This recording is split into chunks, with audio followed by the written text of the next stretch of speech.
बिस्मिल्लाहिर्रहमानिर्रहीम, अस्सलामुअलैकुम। तो बीबीज़ क्यूज़ीन आज आपकी खिदमत में लाए हैं एक मज़ेदार सी रेसिपी। चूँकि रमज़ान स्टार्ट हो गया है तो हमने सोचा क्यों ना हम एक ऐसी रेसिपी अपने नाज़रीन को बना के दें जो ग़ज़ाइयत से भरपूर हो। और पकौड़े और समोसे तो हर कोई बनाता है, लेकिन ग़ज़ाइयत से भरपूर रेसिपी अफ्तारी में बहुत ज़रूरी होती है। तो ये आप देख सकते हैं कि मैंने जो मौसमी फल है वो ढेर सारा यहाँ पे इकट्ठा कर लिया था, और मेरे पास कुछ ड्राई नट्स थे। और वैसे ये होता है कि हर सीज़न मैंने जब से मैं रमज़ान देखती आई हूँ तो रमज़ान जो है वो गर्मियों में ही आता था। तो गर्मियों के फ्रूट्स और होते हैं, आपको पता है, सर्दियों के फ्रूट की एक और लज्जत होती है।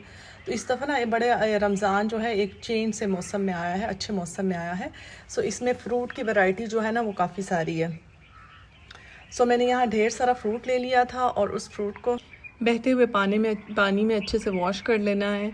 बहते हुए पानी का मतलब ये है कि फ़्रूट की टोकरी जो है वो नल के नीचे रख देनी है। 2-1 मिनट तक खुले नल के नीचे वो फ्रूट जो है वो रहेगा, और इस तरह से फ्रूट 2-1 मिनट बाद आपने उसको निकाल लेना है। ये होता है रनिंग टैप वाटर में वॉश करना इसको।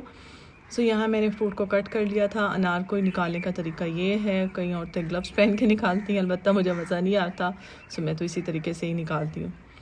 तो फ्रूट की ग़ज़ाइयत के बारे में अगर हम बात करें तो इसमें भरपूर क्वांटिटी में फ़ाइबर होता है जो डाइजेशन को इम्प्रूव करता है।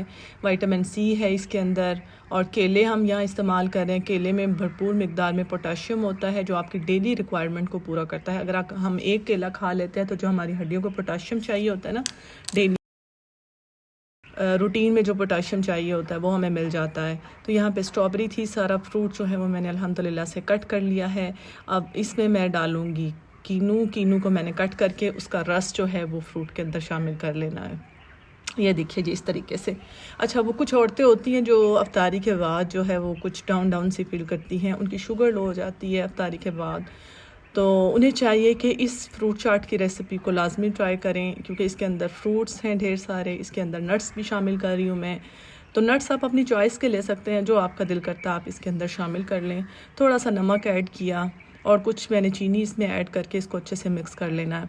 अच्छा, वो लोग जो डाइट पे हैं, जो कहते हैं कि हमारा वज़न जो है वो कम हो जाए और रमज़ान के अंदर, और उनको ऐसी रेसिपीज़ चाहिए होती हैं जो कैलोरी फ्री होती हैं, तो उनको चाहिए कि वो जब इस तरह की फ्रूट चाट बनाएं तो चीनी को स्किप कर दें, इसमें चीनी शामिल ना करें।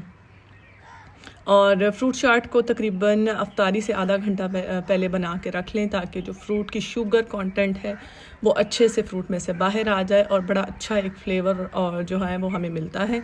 तो यहाँ पे मैंने कुछ नट्स बारीक बारीक चॉप करके उसकी गार्निशिंग कर ली थी, और फ्रूट चाट जो है मेरे पास अल्हम्दुलिल्लाह से बन के तैयार हो चुकी है। समोसों और पकौड़ों से हट के ये फ्रूट चाट जो है वो डेली बेसिस पे मेरे घर में बनती है अल्हम्दुलिल्लाह से, और रमज़ान में ख़ुसूसी तौर पर इसका एहतमाम होता है। तो ये देखिए कितनी प्यारी और मज़ेदार सी फ्रूट चाट बन के तैयार हो चुकी है। अगर आपको रेसिपी अच्छी लगी है तो लाइक करें, चैनल पर नए हैं तो चैनल को सब्सक्राइब करें, और नेक्स्ट वीडियो तक के लिए अपना ख्याल रखें, दुआ में याद रखें। अल्लाह हाफ़िज़, अल्लाह निगहबान।